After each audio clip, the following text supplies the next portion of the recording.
228-mile-old Audi RS4 B7 for sale. A V8, 420 horsepower, 3 pedals, and a stick. How could anyone resist the urge to drive it? By Cam Tate, Tuesday, March 18, 2025. Has there been a better year for the performance car than 2007? It certainly ranks among the best of the 21st century, with some of the decade's biggest hitters all arriving within a 12-month window. Think supercar pinups like the Ferrari 430 Scuderia and 997 Gen Porsche 911 GT3 RS, hot hatch heroes like the Renault Megane R26 and Audi's first stab at making a proper sports car with the R8. The Japanese performance saloon war would also enter its final chapter, with Mitsubishi launching its 10th and final evolution to do battle with, and beat comprehensively, Subaru's Impreza WRX STI hatch. While one rivalry entered its twilight phase, another began to blossom. BMW shook up the M3 formula once again by ditching the straight six that paired so well with E36 and E46 and shoehorned in a high-revving, naturally aspired V8 for the then-new E90 and E92, with Mercedes bringing its own V8 Super Saloon and coupe to the fight later that year with the C63 AMG. Audi, meanwhile, had got the jump on both of them, releasing the B7 RS4 like the one we have here midway through 2006 to prepare itself for the impending battle.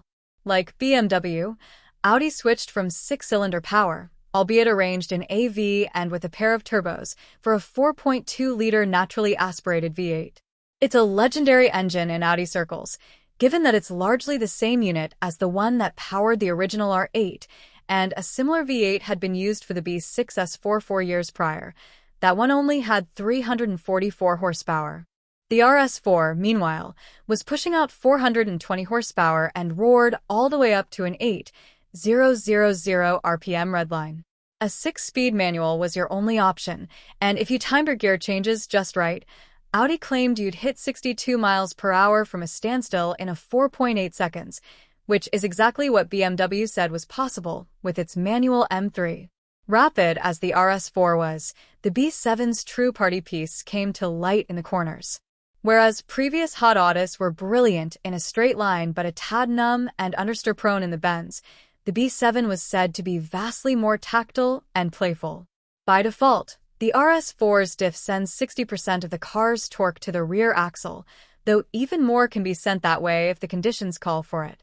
The B7 also came with adaptive dampers as standard, which are notoriously expensive to maintain and, therefore, often get exchanged for a passive setup on high-mileage cars.